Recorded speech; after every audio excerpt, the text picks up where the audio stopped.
episode, thankfully, has fewer systems in it than the last ones. Post-war metros that I'm going to include are the DC Metro, MARTA in Atlanta, Miami Metro Rail, BART in the San Francisco Bay Area, and the crowning jewel, the pièce de résistance, the Baltimore Metro.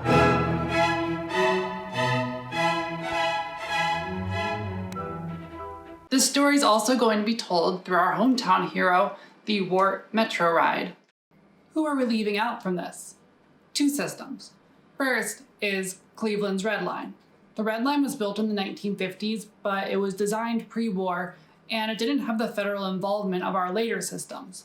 The Red Line did, however, have new features that later systems would use. It ran along existing rail right-of-ways, and it was one of the first transit systems to plan for passengers to arrive by car, building parking and drop-off lanes at suburban stations. The second system being left out is the Los Angeles Metro's two heavy rail lines. Yes, it's called a metro. Yes, the lines are similar to the 5 post-war systems. I don't really need a reason to exclude Los Angeles from my life, do I? But it was planned much later in the 1980s and built in the 1990s after the initial heavy rail boom and accompanying federal enthusiasm had already faded. So, what's in a name? Out of the 5 systems, 3 of them use the word metro in their name. BART and MARTA have catchy acronyms, although the first word in MARTA is metropolitan. Notably, all 5 systems do not refer to themselves as subways or Ls, despite having both subterranean and elevated segments, except for Miami, because if they built it underground, it would be flooded a lot sooner than it's going to be. I think that the naming did make a difference, separating post-war metros from their predecessors. I grew up in Atlanta, and riding MARTA, I never thought of it as a subway. I ran an informal poll of everybody I could think of from Atlanta and got some mixed results. A substantial number of Atlantans seemed to view MARTA as something else other than a subway. Italian designer Massimo Vignelli, famous for his minimalist revision of the New York City subway map, is attributed with giving the name Metro to Washington, D.C.'s new rapid transit system in 1968. Assuming the name Metro assured would-be riders that their new system was competing with the likes of Moscow, Montreal, Stockholm. In the words of Lyndon B. Johnson, the American Metro would take its place among the most attractive in the world. A crucial aspect of understanding post-war metros is in how they were funded. The post-war metro era was transitional. Prior transit systems were either entirely private, for-profit ventures, or they were sort of like proto-public-private partnerships. The first lines of the New York City subway were designed and built by the city using municipal funds. Operation of the line was contracted to a private company, the Interborough Rapid Transit Company, who then collected fares for profit. Across the country, transit was a local affair made up of these agreements between cities and private operators. After World War II, profitability of transit began to slide to the point that the private companies were going bankrupt and struggling to keep transit running. Streetcar turned bus companies proved to be financially viable for a while longer than rapid transit operators. Companies like DC Capital Transit and the Atlanta Transit Company continued private operations up until they were absorbed by public transit authorities in the 1970s. But in 1947, Boston, Chicago, and New York assumed municipal control of their rail transit systems. Municipal takeovers became necessary to keep buses and trains running. So while transit was starting to become responsibility of government, it was still local. The feds really didn't get involved, although some limited funds were dispersed. In the 1930s, the Public Works Administration gave grants and loans for the construction of the 6th Avenue subway in New York and for Chicago's L. Federal transit policy focused on road building through the 1950s, and transit seriously declined throughout the decade and into the 1960s. While money was flowing forth to freeways, many lines were abandoned and there was little money for maintenance and renewing fleets. There's a Twitter account for the website American Rails that I follow. I don't know if you all know this, but I love trains. A lot of the pictures posted are from the 1950s and 60s. It's mostly passenger rail, but it shows just how decrepit things looked at the time. Filthy old equipment and crumbling infrastructure, like the last gasp of companies trying to wring whatever they could from their ragged out assets before closing up shop. Studies in the late 1950s and early 1960s brought federal attention to the issue, but the election of John F. Kennedy started real change. Liberal government policies began funneling money toward urban projects, beginning with the Housing Act of 1961, which provided loans and grants to cover up to 2/3 the cost of mass transportation demonstration projects. An important demonstration project that shaped the next generation of metros was the Chicago Yellow Line, also known as the Skokie Swift. The Skokie Swift is a small branch that connects the suburb of Skokie to the purple and red lines of the Chicago L. Skokie had previously been served by an interurban until 1948. In 1963, the Chicago North Shore and Milwaukee Railroad that owned the tracks ceased operations, and the Chicago Transit Authority stepped in to buy the right-of-way. George Crambles, a planner at the CTA, saw the potential in the abandoned line to create a modern rapid transit line that would get suburban commuters out of their cars. This seemed radical at the time. New expressways had been built serving the same area, and conventional wisdom insisted that commuters would always prefer to drive. Projected ridership for the Skokie was a dismal 1,500 daily riders, roughly the ridership that the abandoned interurban had. When the line opened in 1964, ridership averaged around 6,000 daily riders. Success was credited to the large park and ride lots next to stations, drop-off lanes, easy access to expressways, and high-speed service on dedicated right-of-way that could beat driving times. This was an absolutely massive success for a moderately dense suburb. It proved that transit could still be successful in less dense areas dominated by driving, and the Skokie Swift laid out a template for the metros that followed. This was followed by the Highway Act of 1962, which required that cities do comprehensive transit planning to receive highway funds, instead of only presenting highways as an option. Cities had already been conducting regional transit studies since the 1950s, but as federal attitudes shifted and local resistance to new freeways was mounting, these plans began to take new focus in the 1960s. Finally, in 1964, the Urban Mass Transportation Administration was formed to provide assistance to existing and new urban transit. With proof that new transit systems were feasible and increasing need for alternatives to freeways, a new era seemed to be on the horizon, and that's where our story picks up.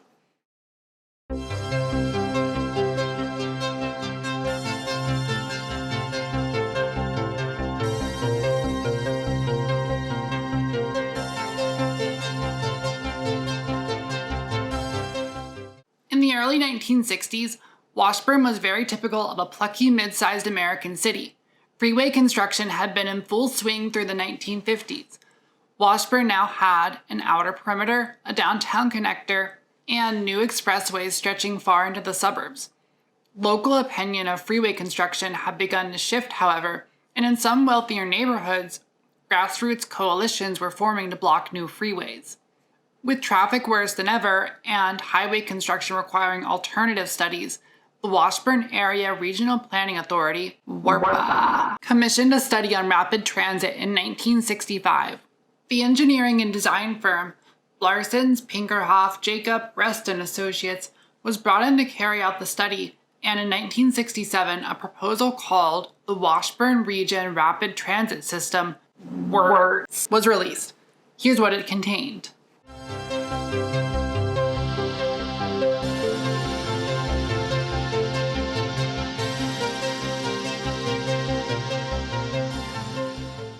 So the beginning of the rapid transit study took a look into the existing conditions in Washburn. You'll remember from the Historic Streetcars episode that there was already transit in the city. All of our metro cities had transit when they started their metros in the form of bus networks. Washburn's transit was still handled by the privately owned, for-profit Washburn Transit Company, the final product of mergers of the streetcar lines in the early 1900s. By the 1960s, the streetcars were gone and replaced with buses for over a decade. The Washburn Transit Company was still doing all right Well enough at least that the Pennypacker family finally sold their last holding in it to a wealthy Chicago-based coffee baron, Francesco Rinaldo. Eccentric and ruthless, Rinaldo expanded his business empire from his family's coffee bean company to a wide portfolio including airlines and diamond mines. He extracted profits from the Washburn Transit Company by deferring maintenance and new fleet acquisition. When I said things were all right, it really was just all right. The company was profitable, but rising labor costs and declining ridership had been putting the squeeze on margins for a few years. Rinaldo opted to trudge along with equipment bought in the early 1950s rather than jeopardize a few years' profit. He was mostly interested in the real estate beneath the bus depots.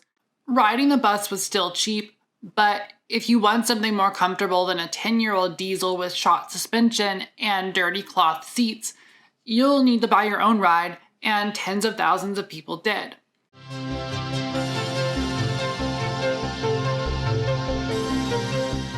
The rapid transit study concluded that a new system would have to be a Jetsonian marvel inside and out if trains were going to join automobiles as the future of urban transportation. Washburn's rolling stock for the new metro was produced by Rohr Industries, an aerospace company now owned by Raytheon. American aerospace companies got briefly involved with urban mass transit in the 1970s. They pioneered stuff like personal rapid transit, and they also built a generation of really mediocre transit vehicles.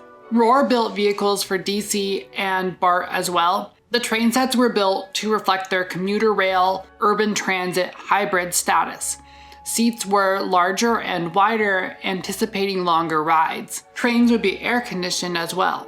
The biggest advance, Washburn's new trains were to be fully automated. This would allow for precision scheduling, high-speed travel, and labor-saving costs by only having a single operator on board the train who could both open the doors and monitor driving. Automation in other cities faced some difficulty.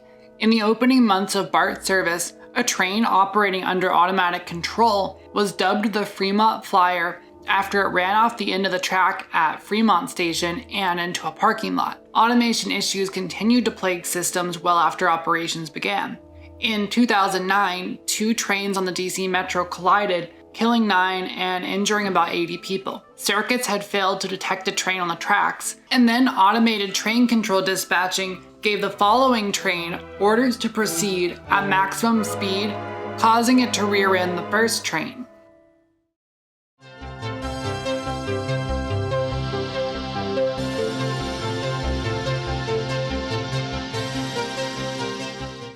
The Wirtz study proposed 6 lines radiating from the downtown in the form of a hybrid urban subway commuter train.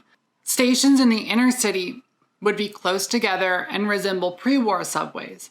In suburban areas, stations would have parking structures, drop-offs, and bays for feeder buses. Stop spacing on Washburn's system would be on average much farther than pre-war subways, and trains would operate at higher speeds. The Wirtz system would send transit to areas not touched by pre-war subway systems as well. It would connect to the city airport. It would also connect to the brand new Washburn Mills Mall on the outskirts of the city and suburban job sites. To reach its destinations, Washburn's new system would make use of subway tunnels in the downtown area, grade level lines, and aerial structures in suburbs. Pre-war subways typically were routed either below or above major roads, but construction in dense areas was expensive and disruptive. Post-war metros make heavy use of existing right-of-way, such as rail lines and highway medians. In historic streetcars, we talked about how walkability drives ridership. A metro station in the median of a highway is inherently hostile to pedestrians. Why was there such a great effort to bring these transit lines out beyond the edges of the city to populations that were more likely to drive anyways? The goals of the rapid transit studies of the 1960s looked beyond city limits. White flight was in full swing, and cities had begun to take a regional view of transit that included the rapidly growing suburbs. A big motivator for transit planning was alleviating freeway congestion to and from the suburbs. Planners and engineers who conducted rapid transit studies were also often whiter and wealthier than urban neighborhoods, and this influenced their view on transit and who would receive transit as well. When regional transit agencies were created, they included suburban cities and counties. By paying into the regional agency, these areas were entitled to its services, and so transit lines stretching into the suburbs were built to accommodate. Suburban transit lines necessitated figuring out how to build suburban stations. Train stations outside of urban areas weren't a new thing. Railroad towns and suburbs have been popping up in dense nodes surrounding stations for over a century. Consultants at engineering firms developing rapid transit in the 1960s apparently hadn't heard of the concept. Development around suburban stations was handled in two ways. First is the park and ride model, in which stations are surrounded by parking and few changes are made to zoning and land use. The second is to create nodes of density surrounding stations, what we call transit-oriented development. The theory behind transit-oriented development says that to be successful, cities need to be proactive in upzoning around stations, creating walkable road networks surrounding them, and limiting parking to discourage driving. Limiting parking was done particularly badly in this era. Parking minimums were in full swing, and even downtown developments would have off-street parking. Some systems handled development around stations better than others. BART, in general, has stations surrounded by dense development, with the exception of the park and ride abomination called E-BART, which I will never mention again because it should be stricken from the face of the earth. In Atlanta, the studies for MARTA acknowledged that there was not enough density to support rail transit, but proposed that building transit would create enough density to support transit. Atlanta then minimally upzoned around suburban stations, and ridership never met projections. Washburn is going to mostly follow the park and ride model. Stations are not well integrated into their surroundings, and they're difficult to reach on foot. However, a modern shift has started to take place. As in some other cities like Atlanta, some of the park and rides have started to replace surface lots with new housing around stations.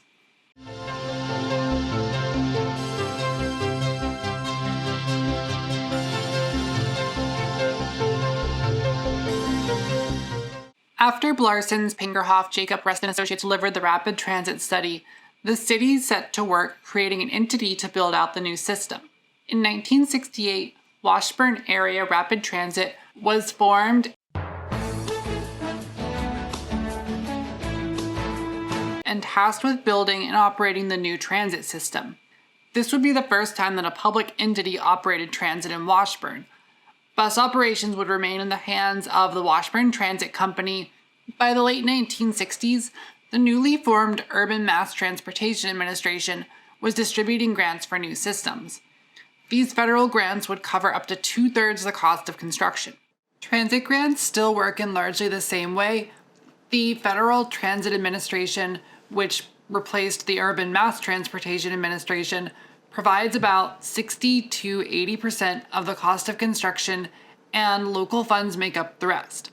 In Washburn, the remaining third was split between the city and the state. To pay for the city's share, Washburn voters were asked to approve bonds that would be funded by sales taxes.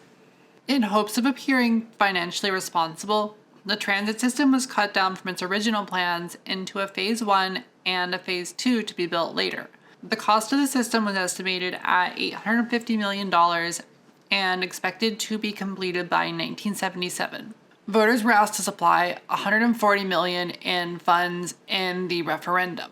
Voters were also promised that the new system would be profitable and the bonds would be paid back plus interest. During planning for the earliest of the metros, BART and the DC Metro, expectations were still that transit could be profitable, and it was fiscally prudent that publicly owned transit be self-sustaining from fares alone. Phase 1 for Washburn's plan included 2 lines, 14 stations, 2 train yards, and vehicles. There were also provisions in place for busways to feed to stations to secure support from neighborhoods that the metros would not reach.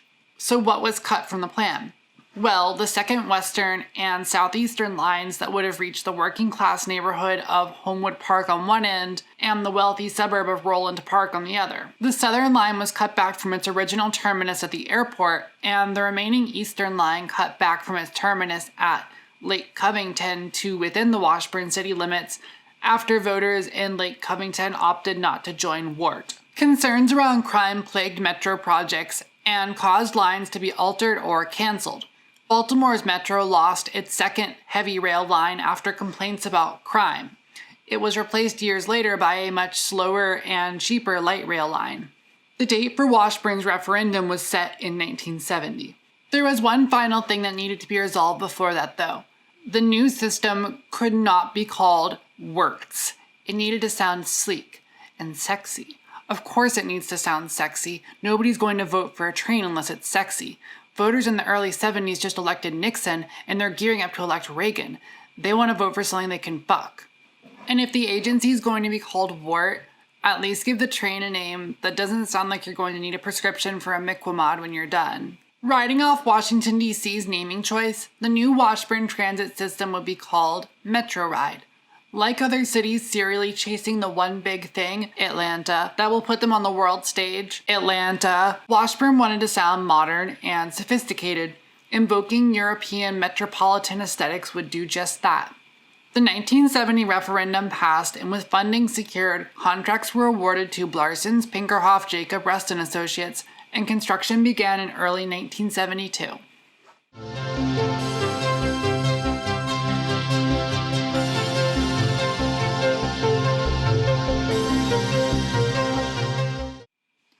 Building a new transit system from the ground up, or down, in the 1970s turned out to be pretty difficult. The 1967 Rapid Transit Study made a lot of assumptions based on older systems. Environmental studies weren't required until the 1969 National Environmental Policy Act. Doing a study for both transit lines and the 14 stations along the lines would add a year to construction and $100 million in additional costs. A complication alongside that was residents. Residents were not engaged during the planning process. The rapid transit study was carried out by engineers in another state that had never spoken to residents. A surprise for WART was that when construction began, the same neighborhood grassroots coalitions that had protested freeways showed up to protest transit. Concerns were raised about construction noise, neighborhood character, property values, crime, traffic, and parking. Mitigating these complaints meant redesigns and slowing construction so as not to disturb residents.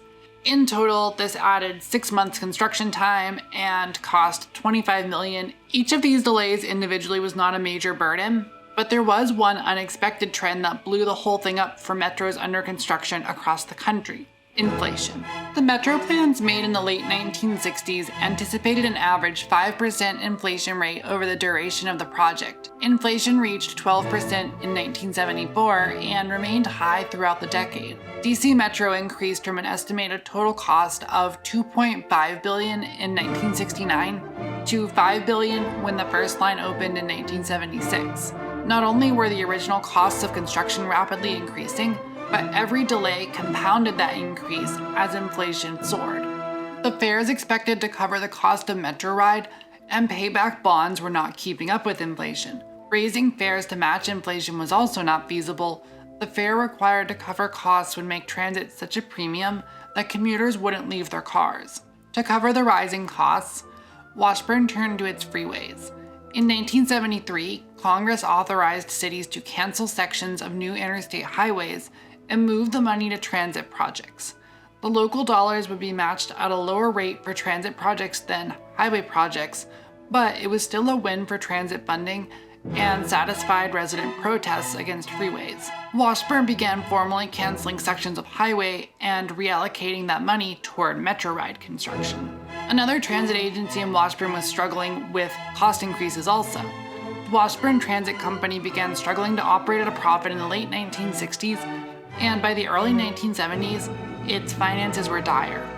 Owner Francesco Rinaldo was frantically trying to exit the business. He'd already sold off the land underneath the bus depots, and that was probably what he was there for all along. In 1973, he got his chance when the city condemned the Washburn Transit Company and bus operations were handed over to WART. This was an unexpected turn of events. WART had been created to operate rail, and absorbing a decrepit bus company was not part of those plans. The bus routes continued to be operated as they had been before, only minor changes were made to routing.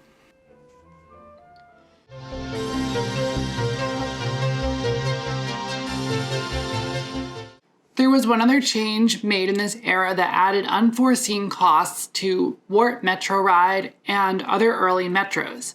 The passage of the Architectural Barriers Act of 1968 mandated that federally funded buildings be accessible. BART was under construction at the time. A trial elevator was paid for by the city of Berkeley at Ashby Station, and the entire system was made accessible later. Elsewhere, there was pushback.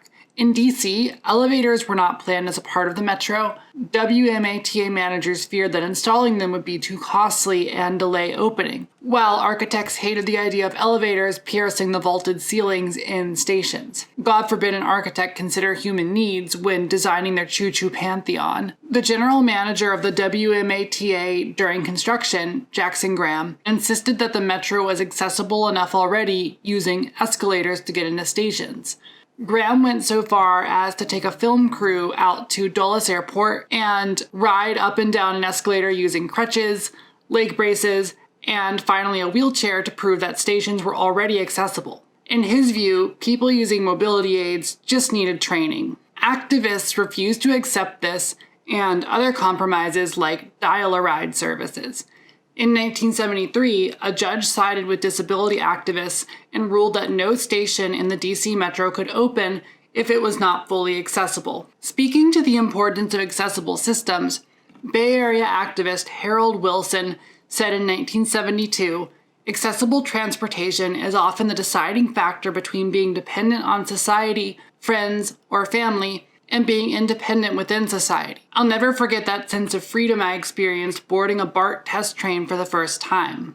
Universal accessibility is one of the greatest achievements of metros. Stations feature escalators and elevators, level platforms, visual and audible announcements of trains arriving. In comparison, the pre-war systems range from about 25% of stations accessible in New York to all but one accessible in Boston. Making transit accessible reflects part of the shift from transit as a profit-driven operation into one that is a public service. Accessibility added significant costs to new transit projects, but it's one that we should be proud to pay to ensure that transportation serves all its users. After considerable delays, Phase 1 construction was complete, and WART Metro Ride opened with much fanfare in 1979. Riders were impressed by modern rail vehicles and their smooth ride at speeds much higher than older subways. Stations were a grand affair. Like other metros, Metro Ride stations were designed to be architectural masterpieces, stunning riders with high ceilings, few columns, and works of public art. WART's Metro Ride ridership did not meet the expectations laid out in the rapid transit study. Cutting out planned lines hurt total ridership and ridership from transfers. Cities that failed to complete their initial build-outs, like Baltimore and Miami, struggled with low ridership. Both cities maintain around 50,000 daily riders on their metros, far below projections of 150 to 200,000-ish riders. In Washburn, we also never built out the busways that were in the original plans. I haven't found any evidence that any other cities significantly expanded bus service or built new bus infrastructure alongside their metro build-outs. A uniquely American trait is treating buses and rail as separate networks instead of building off of each other. We don't have to look far for an alternative either. Toronto built out its subway system in the 1950s. It's similar to Cleveland's Red Line. It extends into the suburbs using cheap right-of-way like expressways, so it's comparable to our metros. Toronto's metropolitan region has about the same population as Washington, D.C.'s. Toronto's subway has less than half as many miles of track as the DC Metro, but it carries twice the number of daily riders and 4 times as many daily riders per mile of track. So what's the difference? Toronto is covered in a grid of high-frequency bus routes that funnel riders into its subway. Almost every resident of Toronto is within walking distance of a bus that comes a minimum of once every 15 minutes, even out into low-density suburbs. This is a huge difference from American bus systems where buses that run on half-hour and hourly schedules make long trips out of the way to connect to a rail station. A feeder network of buses has a capacity that can't be matched by parking spaces either. Relying on parking for ridership requires a lot of land. It's expensive to build too. Parking decks cost about $20,000 per parking spot and can only produce a couple potential riders per day per parking spot. Since opening, Washburn's Metro ride only had two small expansions. One was extending the east-west line to a new terminal at the Bougion Lifestyle Center in the early 2000s. The other was completing the line to the airport in the 1980s. Metros have done a generally good job of connecting to the airports in their cities. BART connects to San Francisco International directly and has a people mover connecting to Oakland's airport. MARTA and Miami Metro Rail both serve their airports. The DC Metro serves Washington National Airport, and an extension of the Silver Line is being built out to Dulles. The only exception is Baltimore, where BWI is reached by the light rail, not the Metro Green Line. Other transit connections like intercity rail are a mixed bag. It makes sense too. In the early days of Amtrak in the 1970s, it seemed like intercity rail may not even exist that much longer. Washburn connects to our Amtrak station in a manner similar to how the DC Metro connects to commuter stations and Amtrak stations, with the Metro platform parallel to the train station. Atlanta never connected to its Amtrak station. Miami has decent connections to its Tri-Rail commuter rail, Brightline, and eventually Amtrak when they moved to the new Miami Intermodal Center. Baltimore's Metro misses Baltimore Penn Station, the 8th busiest rail station in the country. Baltimore's Metro is really shockingly bad at all forms of connection. There's not even a proper connection to the light rail that stops half a block away from a station. So it's not universal, but I think that metros did make decent attempts at connecting with existing transit in cities.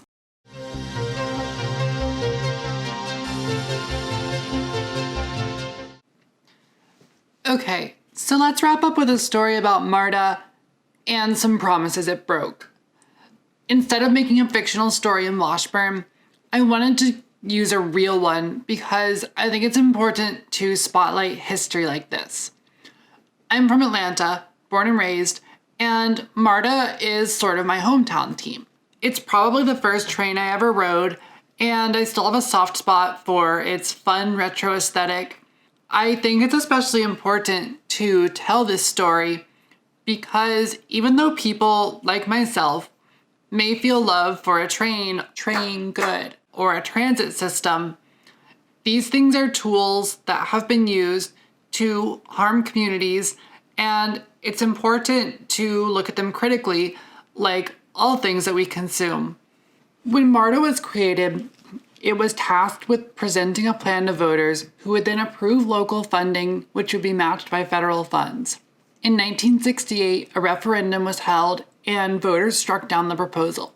Within the city of Atlanta, white voters had approved the referendum, while black voters overwhelmingly voted it down. Concerns were raised that the new rail system did not adequately serve black neighborhoods, in particular that the West Side Line was too short.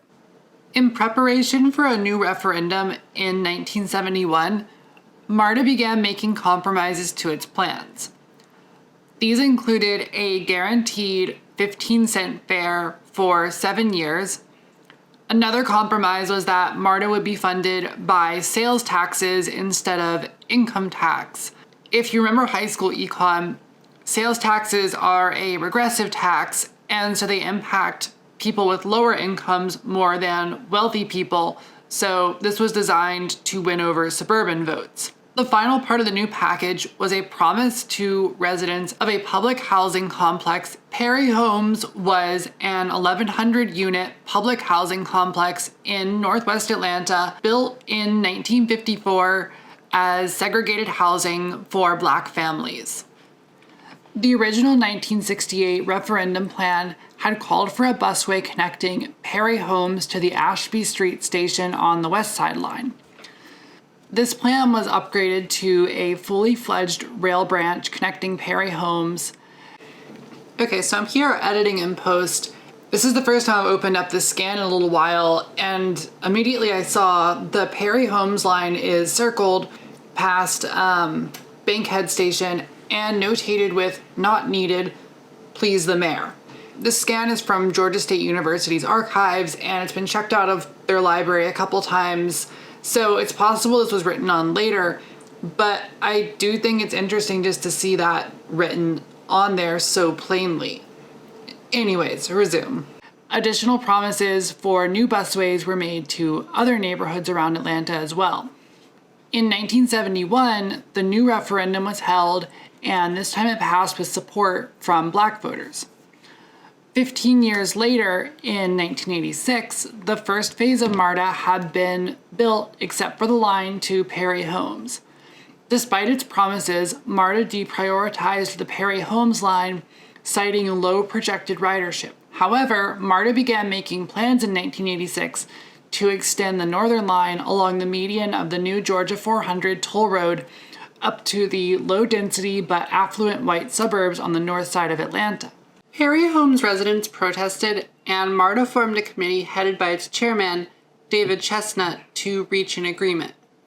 MARTA cited the cost to build the Perry Homes line at $124 million and argued that it would be too expensive to build.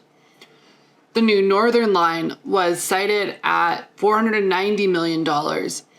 MARTA took advantage of the committee meetings that were supposed to be about building the Perry Homes line and used them to push through resolutions fast-tracking the northern suburban line. Votes were taken, promises were walked back, but MARTA still happily took tax dollars from poor communities like Perry Homes, who were being disproportionately taxed to fund the agency. MARTA tried every tool possible to back out of the Perry Homes line. It offered busways and light rail as a compromise.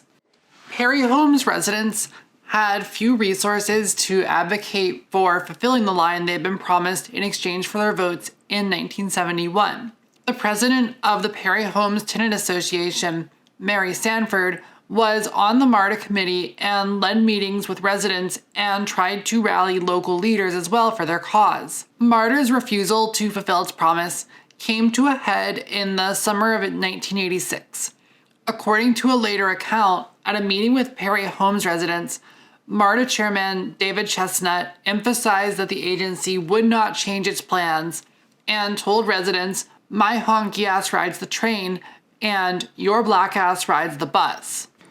The best argument available for Perry Homes residents was that not building the Perry Homes line and building a new extension instead would violate the terms of the 1971 referendum, and so MARTA had to offer something. The final offer from MARTA was $75 million to be spent on the transit of choice for Perry Homes, either a busway or a one-station rail line that terminated 3 miles south of Perry Homes. Residents accepted the rail plan and the new promise from MARTA to eventually build the entire line. MARTA built Bankhead Station as the terminus of the Green Line. Smaller than standard 2-car-long trains connect to the Blue Line 1.5 miles away at Ashby Street and then continue along a subset of the Blue Line. MARTA has since acknowledged it will never build the full Perry Homes line that it promised in 1971 and again in 1986. Perry Homes was demolished in 1999 and replaced with a mixed-use community called West Highlands that has 353 public housing units and about 1,800 market rate units. Most residents of Perry Homes took Section 8 housing vouchers and relocated to other nearby neighborhoods. The train was not good for Perry Homes. Residents were used in 1971 and 1986 to further MARTA's own plans. MARTA then ignored the promises it made twice to a low-income Black community to pursue new expansions into wealthy white suburbs. By funding MARTA from sales taxes, the costs were shifted away from wealthy suburban residents. Poorer residents had to pay a larger share of their income toward MARTA, and still fight to receive the transit that they were promised. Add these things up, and it's starting to look like train might be bad. This is just one story from an era. Cities around the country struggled to build metros that were equitable. It's just one part of a larger story, really. People of color were treated worse in all manner of large urban projects in the post-war. From slum clearance to highway building to public housing, being neglected by new mass transit projects was just one way inequality was perpetuated in the era. In 1965, Professor of Transportation George Smirk wrote in the Transportation Journal with a piece titled New Hope for American Cities, about one of the first pieces of new legislation that provided federal loans for urban transportation. The renaissance of American urban transportation began with the passage of the Housing Act in 1961. It marks the start of broad positive action by the federal government to help overcome urban transport problems, an awakening on the part of the federal government to the fact that aid for highways alone was not enough. By 1971, Smirk's tone had shifted. He wrote back in the Transportation Journal, bemoaning funds being spent on snazzy new hardware while most citizens were reliant on aging, bankrupt bus services. What were we left with at the end of the metro building era? Well, pretty much just 5 systems and a little follow-up in Los Angeles. The 5 metros built were expensive and habitually underperformed ridership expectations. Resistance to upzoning around stations and relying on park and ride models failed to produce the sort of feedback loops necessary to sustain high levels of ridership. We're still saddled with some of the same issues. Transit-oriented development, while a great buzzword, is just something Americans haven't figured out how to make in the post-war era. Far-out stations are still built relying on acres of surface parking instead of building dense neighborhoods around them. There's an idea that Javier and I have been saying back and forth to each other while creating this series. American cities invest in new transit to pursue the residents that they want to have, instead of the ones that already live there. This was true for modern streetcars that cater to tourists and new wealthy residents, and I think that the modern origins of this practice are in the metro era. Cities opted to build commuter rail that looked like subways to serve suburban commuters, rather than dense urban transit for their residents closer to the downtowns. This ties in with Smirk's point that I started with. The money spent on flashy rail systems to appeal to a small population that mostly drives was ultimately a waste. Meanwhile, the true bread and butter of transit, urban bus networks, were being left to decay. The sun began setting on the metro era in the late 1970s and fizzled completely by the early 1990s as the Los Angeles Metro was opening. During the Carter administration, the Federal Transit Administration had stopped funding large-scale system plans and opted to pursue a policy of funding small expansions instead. High costs and low ridership ruined the appeal of heavy rail, and elsewhere in the country, a new technology, light rail, was promising to address at least the cost issue. There are some successes out of this era, though. First is that this kicked off post-war transit construction. Second is the shift from transit as a private, profit-driven enterprise to a public service. Third is normalizing accessibility in transit. And finally, the metros did create a backbone that these cities will have for decades to come and can be expanded in the future, even if that future does not include more heavy rail metros like them.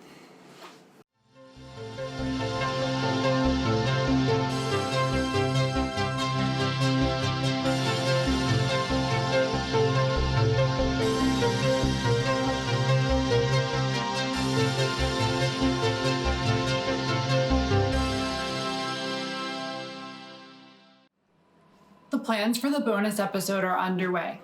Learn about the architecture and history of Amtrak's brutal boxy stations in the 1970s and 1980s, lovingly called Amshacks. This episode will be available to patrons. Thank you to everyone who joined my Patreon in March. I really appreciate your support. Other tiers include stuff like exclusive posts, surveys, save games for Washburn, and credits in the videos. The link is down below for Patreon. Like, subscribe, give the bell a ring. Also follow me on Twitter at Big Mood Energy for spicy hot transit takes. Thank you for watching.